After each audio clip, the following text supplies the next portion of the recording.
వచనం నుండి చివరి వరకు చదువుకుందాం. ఆమె భర్త అయిన యోసేపు నీతిమంతుడయ్యుండి ఆమెను అవమానపరచనొల్లక రహస్యముగా ఆమెను విడనాడ ఉద్దేశించెను. అతడు ఈ సంగతులను గురించి ఆలోచించుకొనుచుండగా ఇదిగో ప్రభువు దూత స్వప్నమందు అతనికి ప్రత్యక్షమై, దావీదు కుమారుడైన యోసేపు, నీ భార్య అయిన మరియను చేర్చుకొనుటకు భయపడకుము. ఆమె గర్భము ధరించినది పరిశుద్ధాత్మ వలన కలిగినది. ఆమె యొక్క కుమారుని కనును. తన ప్రజలను వారి పాపముల నుండి ఆయన రక్షించును గనుక ఆయనకు యేసు అను పేరు పెట్టెదవనెను. ఇదిగో కన్యక గర్భవతి కుమారుని కనును. ఆయనకు ఇమ్మానుయేలను పేరు పెట్టుదురు అని ప్రభువు తన ప్రవక్త ద్వారా పలికిన మాట నెరవేరునట్లు ఇదంతయు జరిగెను. ఇమ్మానుయేలను పేరు నాకు భాషాంతరమున దేవుడు తనకు తోడని అర్థము. యోసేపు నిద్ర మేలుకొని ప్రభువు దూత తనకు ఆజ్ఞాపించిన ప్రకారము చేసి తన భార్యను చేర్చుకొని ఆమె కుమారుని కను వరకు ఆమెను ఎరుగకుండును. అతడు ఆ కుమారునికి యేసు అను పేరు పెట్టెను. ప్రభు ఈ మాటలు ఆశీర్వదించును గాక. మనందరితో దేవుడు మాట్లాడును గాక. వినే చెవులు, గ్రహించగల మనసు మనందరికీ దేవుడు అనుగ్రహించును గాక. 24వ వచనం అందరు కలిసి చదువుతారా?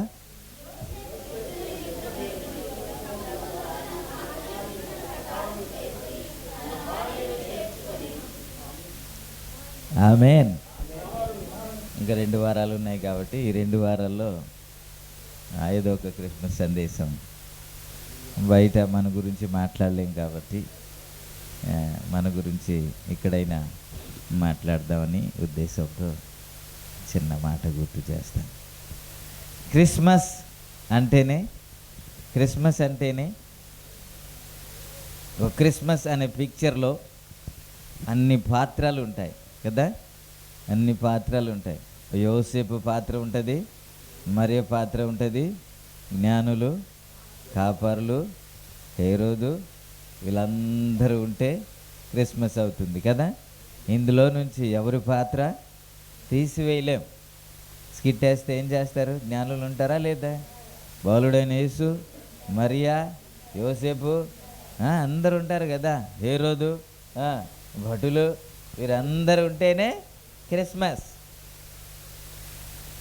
కాబట్టి అందరి గురించి చెప్పడానికి అవకాశం లేదు. ఈ 2 వారాల్లో ఏదైనా చెప్పడానికి ప్రయత్నం చేద్దాం. ఈరోజు యోసేపు గురించి జ్ఞాపకం చేస్తాను. Praise the lord. ప్రభునామానికే మహిమ కలుగునుగా. యోసేపు నీతిమంతుడంట. ఎవరండి? ఆయన నీతిమంతుడంట. నీతిమంతుడు కాబట్టి అవమానపరచకూడదు అని రహస్యముగా మరియను వదిలేద్దాం అనుకున్నాడు. ఎందుకు వదిలేద్దాం అనుకున్నాడు? ఏమండి? గర్భం ధరిస్తే వదిలేస్తారా? ఏమండి? గర్భము ధరించింది నిజమే. ఎందుకని అంటే నేనేమీ ముట్టలేదు కదా, ఇంకా వివాహము కాలేదు కదా. ఇంకా చెప్పాలంటే ఏదో పొరపాటు చేసింది, ఏదో తప్పు చేసింది, ఏదో బలహీనత ఉంది, ఏదో తెలియని కార్యము చేసింది. కాబట్టి నలుగురు దగ్గర తీసుకొచ్చి కడిగేద్దాం అని కాకుండా అలాంటి పని ఏమీ చేయకూడదు. కానీ తప్పు చేసింది కాబట్టి, పొరపాటు చేసింది కాబట్టి, ఏదో జరిగింది కాబట్టి వదిలేద్దాం అని అనుకున్నాడు. అలా అనుకుని ఆలోచిస్తున్నాడు. ఏదైనా జరిగితే మనం పదే పదే అదే ఆలోచిస్తుంటాం కదా. పడుకున్నా అదే ఆలోచన. ఎవరైనా తిట్టేశారనుకోండి, అదే ఆలోచిస్తాం. ఎందుకని తిట్టాడు, నాకు తిట్టకూడదు కదా. ఎక్కువ ఆలోచన అదే వస్తుంటుంది. ఆ రోజంతా ఇంకా అదే అలాగ ఆలోచిస్తున్నాడు. ఎందుకని అలా జరిగింది? ఇప్పుడు ఎవరిని వదిలేద్దాం అనుకుంటున్నాడు తెలుసా? ఎవరినండి? మరియను వదిలేద్దాం అనుకో. పెళ్ళి అయిందా? పెళ్ళి అవ్వలేదా? కానీ ఏమని ఉంటుంది? 20 వచనంలో 3వ లైన్లో ఏముంటుంది? నీ భార్య అయినా మరియను కదా చేర్చుకొనుటకు భయపడకము. పెళ్ళి అయిందా లేదా? అయ్యా పెళ్ళి అయిందా లేదా? అవ్వలేదు కదా. పెళ్ళి అవ్వకుండా భార్య అవుద్దా? నిశ్చితార్థమైంది, ప్రధానమైంది, అప్పుడు భార్య అవుద్దా? భార్య అనొచ్చా అంటారా? సగమైంది నిజమేనండి, ఆ మాత్రం తెలియకుండా నిలబడ్డానా? సగమైంది నిజమే, అంత మాత్రాన భార్య అంటారా? ప్రదానం చేయబడింది అంటారా? వీళ్ళిద్దరికి నిశ్చితార్థం జరిగిందంటారా? భార్యాభర్తలు అంటారా? ఇప్పుడు భారతదేశంలో ఉన్నారు కదా, చెప్పండి, భార్యాభర్తలు అనే అనరు. ఎందుకని? పెళ్ళి అయితేనే, వివాహము జరిగితేనే భార్యాభర్తలు అంటారు. కానీ బైబిల్లో వ్రాయబడిన మాట ఏంటంటే నీ భార్యను చేర్చుకో. లూకా సువార్తలో కూడా 2వ అధ్యాయంలో ఉంటుంది, తనకు భార్యగా ప్రదానము చేయబడిన మరియతో కూడా అనే మాట ఉంటుంది. చూస్తారా మొదటి 2 వచనాల? ఆ దినములో సర్వలోకమునకు ప్రజా సంఖ్య వ్రాయవలనని కైసర్ ఔగస్తుల వలన ఆజ్ఞ ఆయను. ఇది కురేనియు సిరియా దేశమునకు అధిపతి 5వ వచనము యోసేపు దావీదు వంశములోను గోత్రములోను పుట్టినవాడు గనుక తనకు భార్యగా ప్రధానము చేయబడిన మరియతో కూడా అన్నమాట ఉంటుంది. భార్య అన్న పదాన్ని వాడతారు. ఏమిటి అని అంటే దీని గురించి చిన్నది చెప్పి నేను ముందుకు వెళ్తాను. యూద మత సిద్ధాంతం ప్రకారంగాన వారికి నిశ్చితార్థం ఎప్పుడు జరుగుతుందండి? మనకి ఎప్పుడు జరుగుతుంది? నిశ్చితార్థం అంటే ఏంటి? ప్రధానం అంటే ఏంటి? నిశ్చితార్థం అంటే ఏంటి? ఏమండి? ఒకసారి మీరు ఆగండి, చెప్పండి. నిశ్చితార్థం అంటే ఏంటి? ప్రధానం అంటే ఏంటి?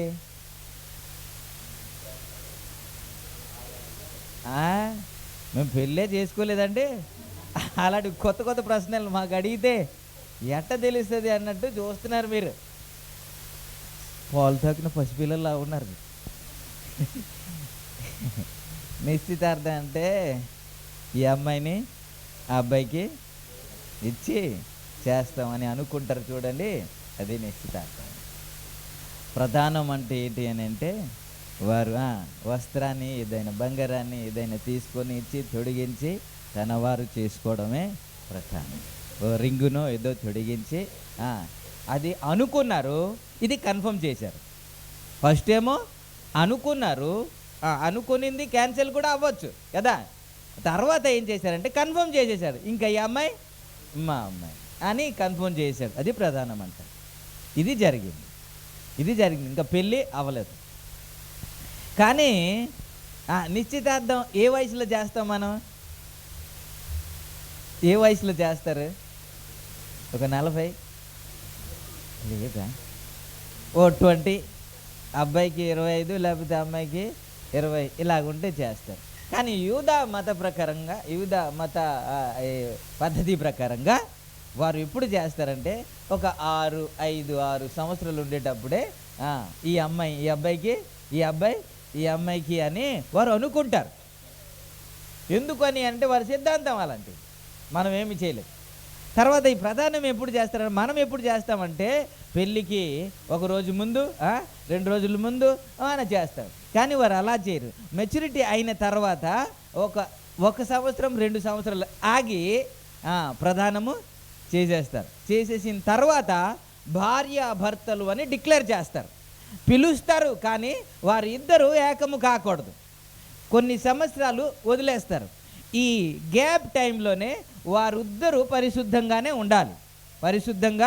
ఉండాలి. ఏమైనా తేడా జరిగితే వారిని ఈడ్చుకొని వచ్చి అందరు కలిసి రాళ్ళు రుబ్బి చంపేస్తారు. ఇది టెస్టింగ్, అంటే టెస్ట్, పరీక్ష పీరియడ్. Praise the Lord. ఇప్పుడు మనం అనుకున్నాం కదా, ప్రధానం మెచ్యూరిటీ అయిన తర్వాత 1 year 2 years ఆగి చేస్తారని. అప్పటికి మరియకి ఎన్ని సంవత్సరాలు అయి ఉంటుంది? కాదు 15 లోపే ఉంటుంది, 14 15 లోపే ఉండొచ్చు కదా. 13-14 సంవత్సరాల్లో మెచ్యూరిటీ అయితే ఒక 1 ఇయర్ ఆగి ప్రదానం చేస్తే ఓ 15 లేకపోతే 10th క్లాస్ అమ్మాయి, ఏంటి 10th క్లాస్ అమ్మాయి ఇంటర్ చదువుతున్న అబ్బాయికి నిశ్చితార్థం అయింది. Praise the lord. హల్లెలూయా, హల్లెలూయా. ఈ రెండు అయిపోయింది. అందరి ముందు ఈవిడ ఇతని భార్యే అని నిశ్చయం చేశాడు, డిక్లేర్ చేశారు. ఈ పరిస్థితిలో ఇది జరిగింది. ఇప్పుడు ఏమనుకుంటున్నాడు? ఎప్పుడైతే గర్భవతి అయిందో ఇప్పుడు వదిలేద్దామని ఆలోచిస్తూ ఉండగా దేవుని దూత స్వప్నమందు అతనికి కనబడి, దావీదు కుమారుడైన యోసేపు, నీ భార్య అయిన మరియను చేర్చుకొనుటకు భయపడకుము, ఆమె గర్భము ధరించినది పరిశుద్ధాత్మ ద్వారా మాత్రమే కానీ ఇంకా దేని మూలంగా నువ్వేదైతే అనుకుంటున్నావో, ఏదైతే ఆలోచిస్తున్నావో దాని మూలంగా కాదయ్యా, పరిశుద్ధాత్మ మూలంగా జరిగింది. ఇది నేను బహిరంగ మాట్లాడినప్పుడు కొన్నిటి క్లియర్గా మాట్లాడతాను, ఇందులో మీకు తక్కువ మాట్లాడతాను. పరిశుద్ధాత్మ అన్నమాట. దేవునికి స్తోత్రం కలుగును. హల్లెలూయా, స్తోత్రం. కాబట్టి ఇవన్నీ దూత చెప్పిన తర్వాత అక్కడ 24వ వచనంలో వ్రాయబడిన మాట మనం చదువుకున్నాం. ఏమిటి అని అంటే, యోసేపు నిద్ర మేలుకొని ప్రభువు దూత తనకు ఆజ్ఞాపించిన ప్రకారము చేసి తన భార్యను చేర్చుకొని ఆమె కుమారుని కన్న వరకు ఆమెను ఎరుగకుండెను. యోసేపు తన భార్యను చేర్చుకొని ఎప్పుడైతే వదిలేద్దామనుకున్నాడో వెంటనే దేవదూత దిగి వచ్చి యోసేపుతో మాట్లాడుతున్నాయి. ఎందుకు యోసేపుతో మాట్లాడాలి? వదిలేస్తే ఏమవుతుంది? వదిలేస్తే పోయేది ఏముంది అని అంటే, వదిలేస్తే క్రిస్మస్ అర్థమే లేదు. ఇప్పటికే మాట్లాడుతున్న మాట, ఆమె వ్యభిచారము చేసి యేసయ్యని కన్నది అన్న మాట అనేక మంది మత ఛాందస్సులు మాట్లాడుతున్న మాట. లేదు అంటే ఇప్పుడు యోసేపే కానీ మరియను వదిలేస్తే ఇంకెలా అంటారు? దేవుని వాక్యం నెరవేర్చడానికి అవకాశమే లేదు కదా, పద్ధతిగా జరిగింది అని చెప్పడానికి అవకాశం లేదు కదా, పరిశుద్ధంగానే జరిగింది అని చెప్పడానికి అవకాశం లేదు కదా, క్రిస్మస్కి అర్థమే మారిపోతుంది కదా, అవమానమే వస్తుంది కానీ గౌరవం రాదు కదా. ప్రైజ్ ది లార్డ్, హల్లెలూయా.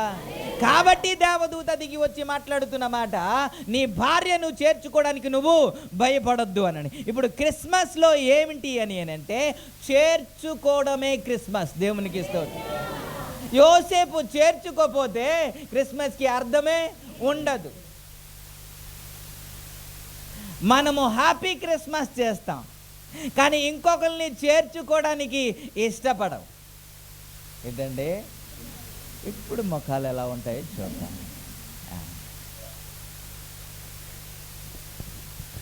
ఎందుకు చేర్చుకున్నాడు తెలుసా? అప్పటి వరకు మనసులో ఒకటి ఉంది, ఈవిడ మంచిది కాదు, ఈవిడ చెడ్డది, తప్పు చేసింది, నాకు అలా అన్నది, నాకు అలా చేసింది, అలా అవమానపరిచింది అని మనసులో ఉంది. దేవుడు మాట్లాడిన తర్వాత మనసులోంచి తీసేసిన తర్వాత ఆయన చేసింది ఏంటో తెలుసా? ఏమంటే ఎప్పటి వరకు అంట, శిశువు కుమారుడు కనే వరకు విడవకుండా ముట్టకుండా ఉన్నాడు అన్నమాట కదా మనం చదువుకున్న లాస్ట్లో. Praise the Lord. ఇప్పుడు తనకి పురుడు పోయడానికి ఎవరున్నారు మంత్రసానులు? ఎవరు తల్లి ఉంది? ఏ స్త్రీ ఉంది? ప్రసవం అయిన తర్వాత ఎన్ని కష్టాలు ఉంటాయి, ఎన్ని ఇబ్బందులు ఉంటాయి, ఎన్ని పనులు ఉంటాయి, ఏవేవో ఉంటాయి, నర్సెస్ చేస్తారు. ఇవన్నీ మనకు తెలుసు కదా. ఇవన్నీ చేసింది ఎవడండి?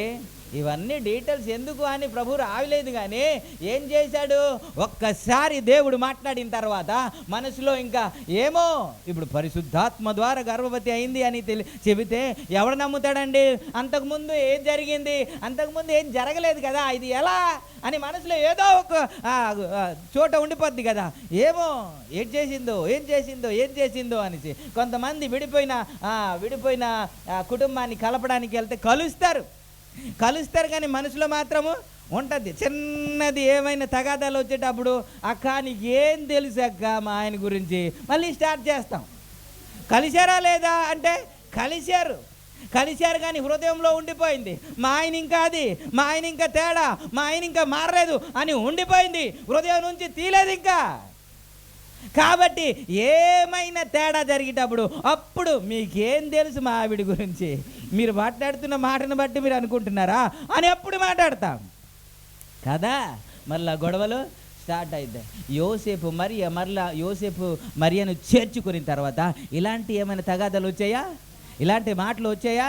నాకు తెలుసు నువ్వేదో తేడా చేసి ఉంటావు, చేర్చుకున్నానే కానీ ఏదో జరిగిందని మనసులో అనుకుంటున్నా, అది డిక్లేర్ అయిపోయింది అని ఎప్పుడైనా అన్నాడా? ఎప్పుడు అనలేదు. ఎందుకని అంటే మనసులో ఏం లేకుండా తీసేశాడు. దేవునికి ఇష్టం. హల్లెలూయా.